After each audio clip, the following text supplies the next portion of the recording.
ঘরের মাঠে সম্ভাব্য শেষ ম্যাচ খেলতে নেমেছিলেন লিওনেল মেসি। ক্যারিয়ারের শেষ বেলায় এসেও মাঠে সবটুকু আলো কাড়লেন, নিজেকে উজাড় করে দিয়ে পেলেন জোড়া গোল।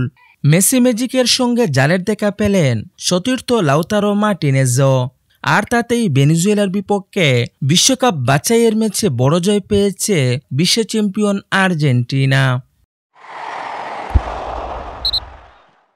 এস্তাদিও মাস মনুমেন্টাল স্টেডিয়ামে ভেনেজুয়েলাকে ৩-০ গোলে হারিয়েছে আর্জেন্টিনা। মেসির জোড়া গোল ছাড়াও লাউতারো মার্টিনেজ করেছেন বাকি গোলটি।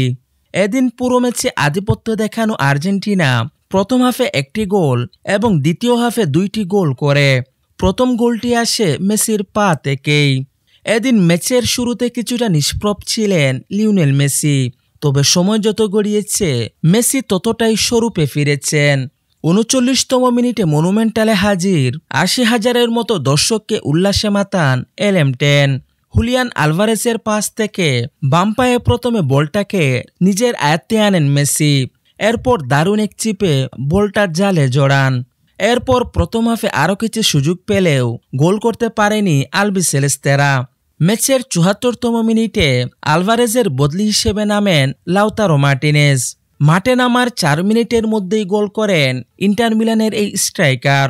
৭৮তম মিনিটে নিকোলাস গঞ্জালেসের পাস থেকে গোল করেন লাউতারো মার্টিনেজ। ৮০তম মিনিটে আবারও মেসির গোল।